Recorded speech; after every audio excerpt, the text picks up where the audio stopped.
우리는 지금 시편 23편의 6절의 말씀을 한 절씩 6주 동안 그렇게 말씀을 나누고 있습니다. 오늘은 그 마지막 시간으로 23편 6절, 마지막이니까 결론의 말씀이라고도 할 수 있습니다. 여호와 하나님을 나의 목자로 삼은 자가 해야 할 결론적 고백의 내용, 그거라고 할 수 있는데요, 두 부분으로 나눠서 말씀을 보겠습니다. 우리 함께 말씀을 띄워주시고요, 같이 한번 읽어보겠습니다. 내 평생의 선하심과 인자하심이 반드시 나를 따르리니 내가 여호와의 집에 영원히 살리로다. 아멘. 첫 번째 부분은 내 평생의 선하심과 인자하심이 반드시 나를 따르리니, 제가 이 부분을 경험적 확신의 고백이라고 이름을 붙여봤습니다. 두 번째는 내가 여호와의 집에 영원히 살리로다. 이 부분은 의지적 결단의 고백이라고 이름을 붙여봤습니다. 이것이 결론이라면 여호와를 나의 목자로 삼은 자에게 꼭 있어야 할 두 가지 고백이 무엇인가? 경험적 확신의 고백과 의지적 결단의 고백이라는 겁니다. 그 첫 번째는요, 경험적 확신의 고백. 다윗은 고백했습니다. 나의 평생의 선하심과 인자하심이 반드시 나를 따를 것이다. 저는 이 말씀을 보면서요, 다윗이 어떻게 이런 강한 확신의 고백을 할 수 있었을까, 그런 생각했습니다. 평생이라는 말을 썼고요, 반드시라는 말을 썼습니다. 한 번도 가보지 않은 길인데, 어떤 일이 어떻게 될지 모를 일인데, 또 수많은 불확실성이 있는데, 또 그 사이에 정말 어려움과 힘든 일들 많이 있을 것인데, 그 모든 평생의 순간에 하나님은 반드시 자기에게 선하시고 인자하신 분이실 것이라고 확신 있게 말하고 있는 것입니다. 사랑하는 여러분, 이거 결코 쉽지 않습니다. 우리 삶 가운데 좋은 일이 펼쳐질 때 순간적으로나마 이런 반응 보일 수 있습니다. 하나님은 나에게 선하신 분이셔. 근데 어려운 상황이 계속되고 있어요. 이런 고백 쉽지 않습니다. 그런데 다윗은 지금 정말 좋지 않은 상황이라는 것입니다.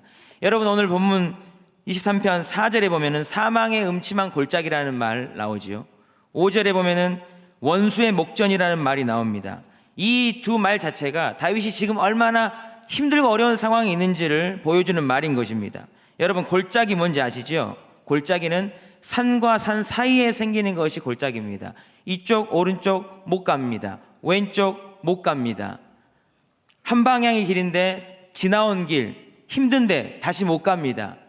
골짜기는 외길인데요, 그 외길이 사망의 음침한 골짜기라고 말합니다. 그 길로 가면 죽을 것 같은 두려움과 고통이 있는 길이라는 것입니다. 우리는 다윗이 사망의 음침한 골짜기나 이 원수의 목전에서 섰을 만한 때의 이야기를 기억하고 있습니다. 사울의 살해 위협을 피해서 도망했었을 때 사무엘상 18장부터 그 끝까지의 많은 이야기들, 창에 꽂히고 칼에 찔릴 그런 상황들, 그럴 수 있었던 상황들. 사랑하는 여러분, 누군가 나를 죽이려 하는데요, 이런 상황에 발 뻗고 잠을 잘 수가 있었겠습니까? 오늘 바로 그런 상황이라는 겁니다. 그런데 다윗은 말하는 겁니다. 나의 평생에 하나님의 선하심과 인자하심이 반드시 나를 따를 것이다. 과연 다윗의 이런 하나님에 대한 확신과 신뢰가 어디서 나왔을까요? 그에게는 선하신 하나님과 인자하신 하나님에 대한 개인적 체험이 있었던 겁니다.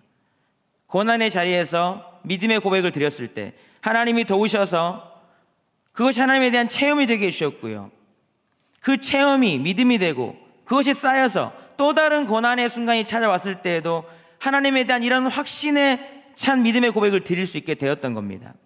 시편의 많은 기록들, 그것을 보여주고 있는데요, 특별히 직접적으로 그의 체험의 고백들을 들려준 적이 있죠. 사무엘상 17장에 골리앗 앞에 섰을 때에 사울왕으로부터 시작해서 모든 사람들이, 심지어는 자기 형들, 가족들까지도 너는 안 된다, 골리앗 앞에 서면 죽는다, 이런 이야기를 하고 있었을 때, 그때 그가 그의 체험을 근거로 하나님이 어떤 분이신지를 말하고 있습니다. 사무엘상 17장 37절의 상반절 말씀을 우리 함께 읽어보시겠습니다. 시작. 또 다윗이 이르되 여호와께서 나를 사자의 발톱과 곰의 발톱에서 건져내셨은즉 나를 이 블레셋 사람의 손에서도 건져내시리이다. 아멘. 어떤 고백입니까, 이 고백이 여러분? 내가 경험한 하나님은 사자의 발톱과 곰의 발톱 앞에서도 나를 지키신, 나에게 선하신 하나님, 인자하신 하나님이셨습니다. 그렇게 지금 이 골리앗 앞에서 이 순간도 반드시 하나님의 선하심과 인자하심은 나를 따를 것입니다. 이런 고백을 하고 있던 겁니다.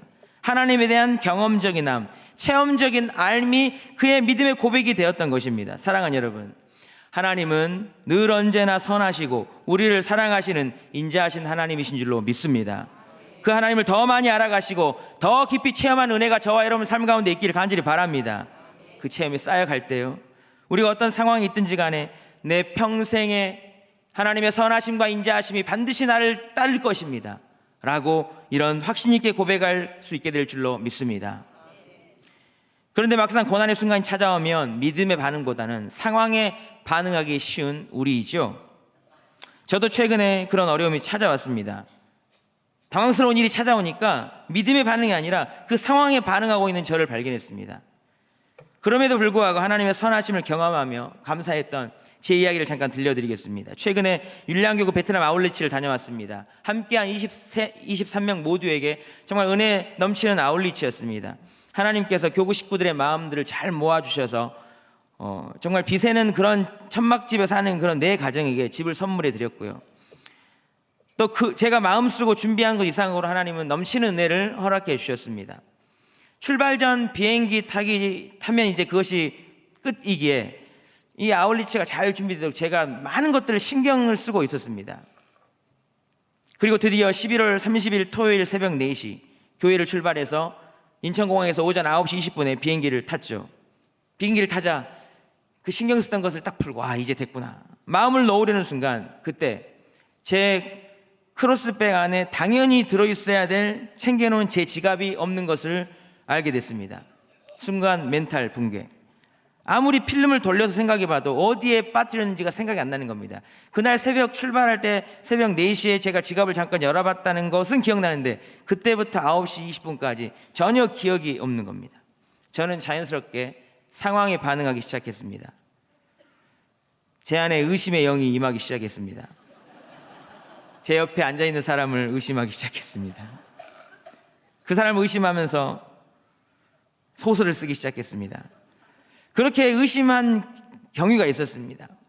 제가 탑승 시에 우리 단원들의 자리가 이렇게 뒤바뀌어서 그걸 확인한 차 제 자리에 그 사람이 앉아있는 것을 보고 제 자리에 크로스백이 살짝 열려있는 것을 놓고 괜찮겠지 하고 한 3분 동안 돌아다니다 왔습니다. 그 사람을 의심하면서 악한 탐정이 되어가고 있었습니다. 그런 마음에 불을 지핀 것이 그 지갑 안에 들어있는 내용물 때문이었습니다. 그 속에는 적지 않은 현금과 신용카드가 들어있었는데 그 현금은 작년에 베트남에 같이 갔던 한 권사님께서 베트남에서 쓰다 남은 돈이라고, 갖고 있어봤자 못 쓴다고, 가서 아내 커피 한 잔 사주라고 그렇게 주셨던 겁니다. 그 받았을 때 그걸 열어보니까 베트남 동이 아니라 유로였습니다. 그것도 계산을 해보니까 커피 한 잔 값이 아니라 한 커피 100잔을 살 수 있는 돈이었습니다. 그 권사님께 전화를 드렸습니다. 권사님, 베트남 돈이 아니고 유로인데요, 잘못 주신 것 같은데요, 그리고 돈이 너무 많아요. 어머 목사님, 베트남 돈인지 알았네요. 그것도 하나님의 뜻인가 봐요. 갖다 쓰세요.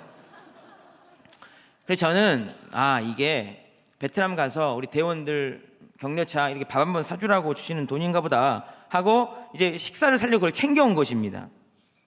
그 외에 제 아내랑 같이 갔기 때문에 부모님께 자녀들을 맡기고 해서 뭐 부모님 선물, 자녀들 선물, 목사님들 선물, 제2패밀리 선물 등을 살 생각으로 돈을 적지 않게 챙겨왔었어요. 그렇기 때문에 그게 되게 저에게 중요했습니다. 그거 없으면 베트남 거지 되잖아요. 그 상황이 벌어져 당황하면서 제 머리에 이성적으로는 내가 베트남 아울리치를 인도해야 할 사람인데 이게 베트남 시작하는 이 순간에 이 베트남 아울리치를 망하게 하려는 게 사단의 시험거리다, 영적 싸움이다, 이런 생각을 하는데 내 마음은요, 믿음의 반응이 아니라 자꾸 악한 상황에 자꾸 반응하고 있는 겁니다. 저는 계속 소설을 쓰다가 의심한 그분께 실수를 하고 나서야 정신을 차리게 됐습니다. 하나님께 회개의 기도를 드렸습니다. 이건 아니다. 하나님 정말 죄송합니다. 제가 실수를 했습니다. 그 지갑과 그 돈이 얼마라고 뭐라고, 제가 베트남 인도해야 될 정말 중요한 자리에 있는데 시작부터 제 마음이 이게 뭡니까? 이것이 사단의 영적 싸움인 것을 압니다. 다 비우고 내려놓겠습니다. 기도를 했습니다. 그리고 기도한 다음에 그분께 정중하게 사과를 했습니다. 정말 죄송하다고, 의심해서 죄송하다고. 베트남에 도착해서 카드만 정지시켜 놓고 사역을 행복하게 했습니다. 그리고 그 다음날 주일 되고요, 그 다음날 월요일날 12월 2일 새벽 경건회 때 선교사님께서 말씀을 주셨습니다. 여러분, 로마서 8장 28절 말씀 아시지요? 우리가 알거니와 하나님을 사랑하는 자 곧 그의 뜻대로 부르심을 입은 자들에게는 모든 것이 합력하여 선을 이루느니라. 선교사님이 28년의 사역의 초기, 이 공산당들 때문에 정말 죽을 듯 힘들 때 할 수 있는 것이 말씀 묵상밖에 없어서 그 말씀 묵상하고 있는데, 이 말씀 묵상하면서 마음에 그런 깨달음이 왔다고 합니다. 맞지, 아무리 지금 상황이 힘들어도 모든 것을 아신 하나님께서 모든 것을 합력하여 선을 이루시지. 그래, 좋은 일이 있을 거야. 이 말씀 붙잡고 견뎠고, 그때부터 이 좋은 일이 있을 거야 라는 것이 선교사님의 인사가 됐다고 합니다. 결국 지나 보니까 합력하여 선을 이루시는 하나님이 좋은 일이 있게 하셨다고 고백하게 되었다는 겁니다. 그리고 우리에게 서로 인사를 시키셨어요. 서로 인사하라고. 좋은 일이 있을 것입니다. 여러분, 서로 한번 인사해 봅시다. 좋은 일이 있을 것입니다. 그날부터 우리의 매일의 인사는 좋은 일이 있을 것입니다. 좋은 일이 있을 것이다가 되었습니다. 누군가가 저에게 인사를 그렇게 하더라고요. 목사님, 지갑 좋은 일이 있을 거예요. 그런데 놀랍게도 그 말씀의 선포대로 진짜 좋은 일이 있었습니다. 베트남에서 돌아와서 마음에 어떤 끌림이 있어서 그냥 제가 경찰청에서 관리하는 전국 분실물 목록에 접속을 해서 한두 번 검색하고 클릭을 똑똑똑 했는데 제 눈에 들어오는 목록이 딱 있었습니다. 사진 한번 보여주시겠습니다. 검정 지갑, 현금, 이 땡땡, 인천공항 제2터미널 12월 1일. 몇 번 클릭 안 했는데 저게 제 눈에 들어왔다는 겁니다. 딱 보고 드는 생각, 날짜는 틀렸어요. 11월 30일에 잃어버렸기 때문에. 딱 보고 드는 생각, 혹시 저거 내 거 아니요? 그래서 전화를 했어요. 제 거였어요. 그럼 여러분, 이게 쉬운 게 아닙니다. 왜냐하면 저 경찰청 저기는 전국에 접수된 분실물 목록이 다 올라오는 겁니다. 얼마나 많은 목록들이 저 안에 접수되는지 모릅니다. 쉽게 말하면 해운대에서 동전 잃어버렸을 때 그거 찾는 느낌하고 똑같은 겁니다. 저렇게 찾은 것 자체가 기적인데, 저는 저 접수된 날짜를 보고 그런 생각이 들었어요. 11월 30일 토요일 날 새벽에 잃어버렸잖아요.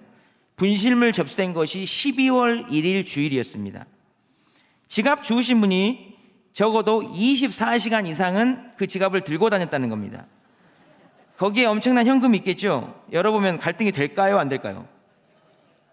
당연히 되겠죠. 가져갈 수도 있었을 텐데 24시간 이상 갈등하다가 정직하게 그 분실물센터로 옮겨온 겁니다.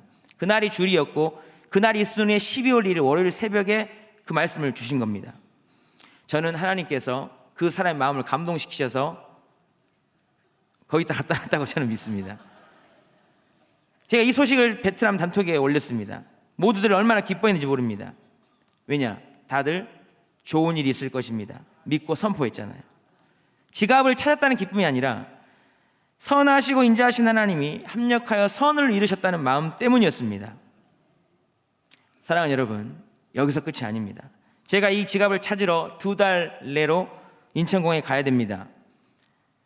언젠가 가야겠지 하고 생각하고 있었는데, 지난주 토요일 날 저녁에 제2패밀리 신구 임원이 모임인데, 그 신임원, 올해 신임원 중에 그 아내의 남편이, 그러니까 신임원의 남편이 대한항공 조종사입니다.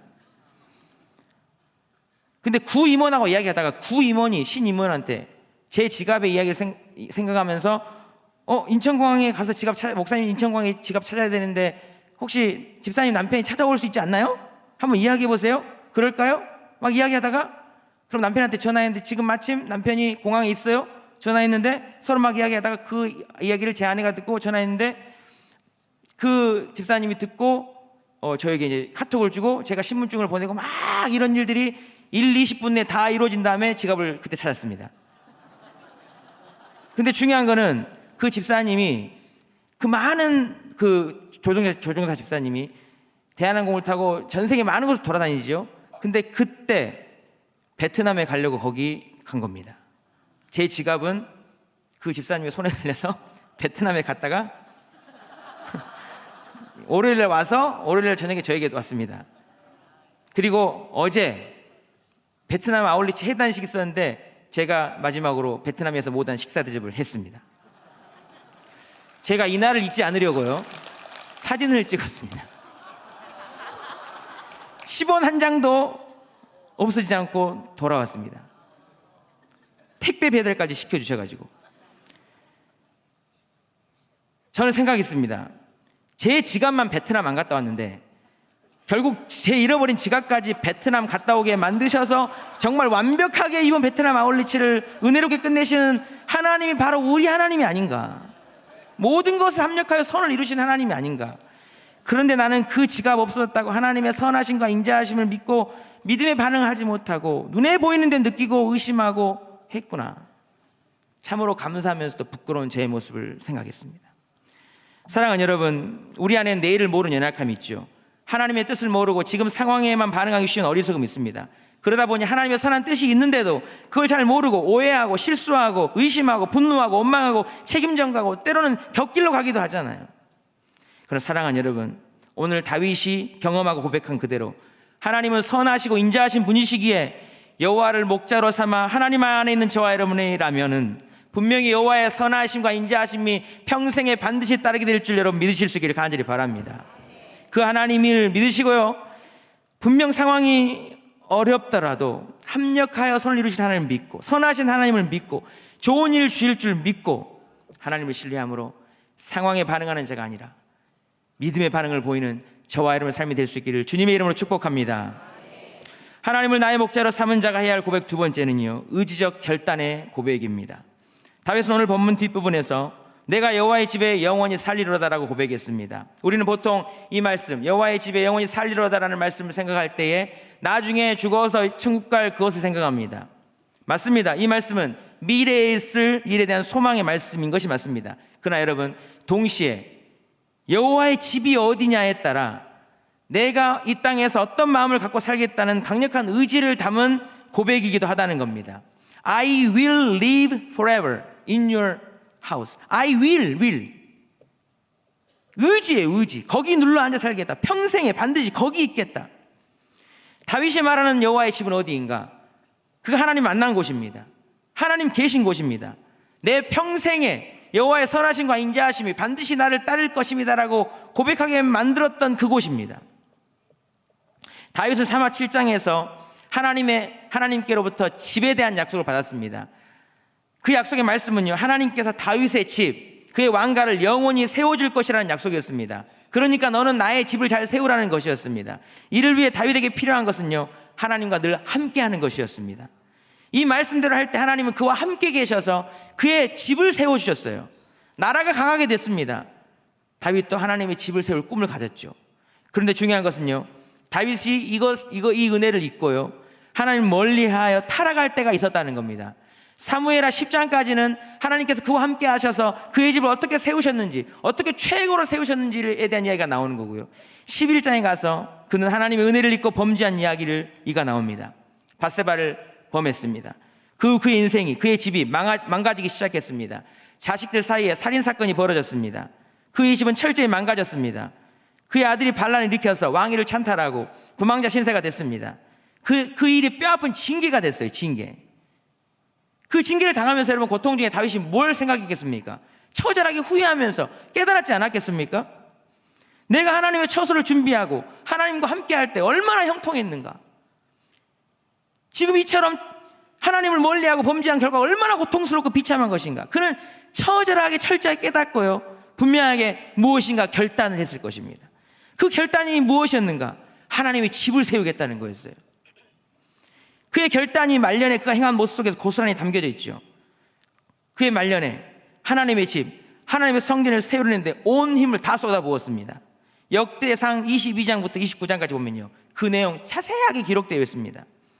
그의 손으로 성전을 지을 수 없게 되자 설계도를 준비하고 모든 준비를 다 해주고 사람까지 다 준비해주고 심지어는 자신의 모든 재산을 다 거기에 올인해서 하나님의 집을 세우는데 투자하였습니다. 쏟아부었습니다. 거기를 잘 읽어보면요, 정말 간절함을 넘어서 처절한 느낌까지 들어요. 죽기 전에 마지막 소망이고 마지막 열정을 그 일에 불태웠습니다. 그리고요, 그의 아들 솔로몬과 모든 고관들 다 모아놓고 그에게 간절히, 정말 간절히 이 하나님의 집을 내가 못 세우니까 너희들이 잘 세우라고 부탁을 합니다. 사랑하는 여러분, 자신의 모든 것을 다 쏟아부어서 하나님의 집을 세우려는 그의 모습 속에서요, 솔로몬과 그의 신하들과 모든 백성들을 모아놓고 하나님의 집을 잘 지으라고 간절히 부탁하는 그의 모습 속에서요, 오늘 본문에 내가 여호와의 집에 영원히 살리로다 했던 그의 의지적 결단의 고백이 내용이 무엇인지를 우리가 읽어낼 수가 있는 겁니다. 얘들아, 내가 왜 이토록 죽기까지 하나님의 집 세우기를 갈망하는지 너희 알겠느냐? 내가 인생 다 살아보니까 하나님이 계신 곳에 내가 거할 때만 형통했었어. 그러니 나는 죽어도 영원토록 이 여호와의 집에 살 거야. 내가 지금 여기 못 살아도 내가 이걸 지을 거야. 나는 여기 살 거야. 그러니 제발 너희도 하나님이 계실 처소를 잘 세우고 거기서 하나님 잘 모시고 살길 바란다. 이런 의지적 결단의 간절한 권면이 담겨있는 말이 내가 여호와의 집에 영원히 살리로다라는 거였다는 거예요. 사랑하는 여러분, 제가 여러분께 한번 묻겠습니다. 여러분은 지금 나의 인생의 목자 되신 하나님을 모실 그 처소를 개인적으로 준비하고 계십니까? 하나님께서 여러분이 준비한 처소에 지금 계시며 그 하나님을 만나고 경험하고 느끼고 계십니까? 정말 하나님이 아니면 안 된다는 절박한 마음 가지고 하나님 여기 오시옵소서, 내가 준비한 이 처소에 오시옵소서, 내가 여기 함께 살고 싶습니다. 그렇게 할 결단과 순종의 마음이 여러분 심령 가운데 있으십니까? 아니면 목자가 있든 말든 상관없다 이런 마음으로 그냥 막 살고 계십니까? 이스라엘 백성은 다윗의 신임을 읽어내지 못했습니다.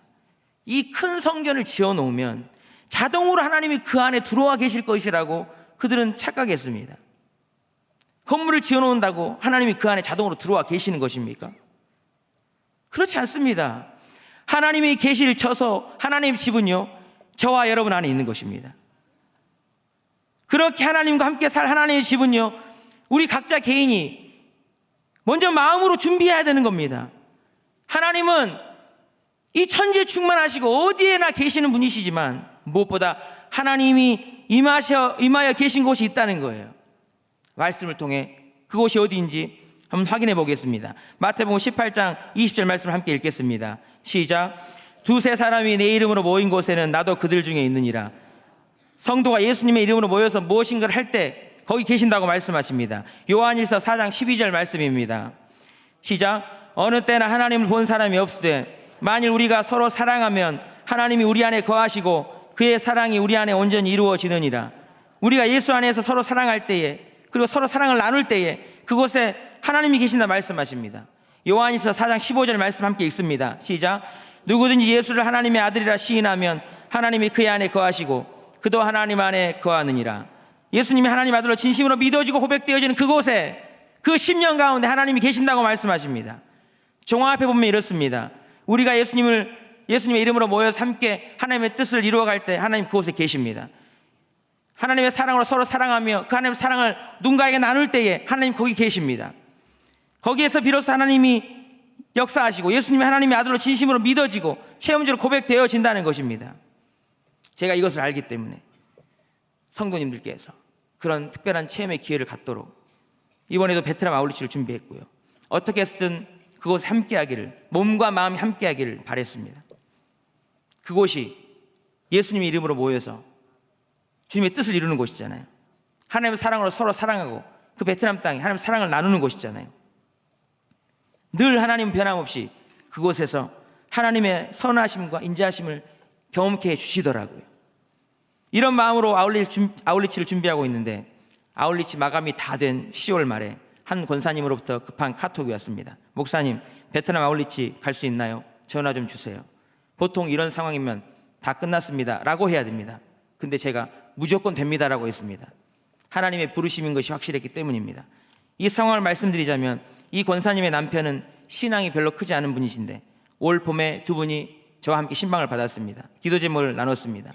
이 성도님은 80여 명의 직원을 거느린 대기업 하청업체 사장님인데 대기업에서 단가를 낮추려고 해서 영업에 어려움이 있다고 기도 제목을 내놨습니다. 몇 달이 지났습니다. 가을이 됐는데도 상황이 나아지지 않았습니다. 더 나빠졌습니다. 권사님께서 급한 기도 제목을 내주셨습니다. 남편이 지금 마이너스가 돼서 직원들 월급 주고 자기 봉급도 못 받을 정도라 너무 힘들다고 했습니다.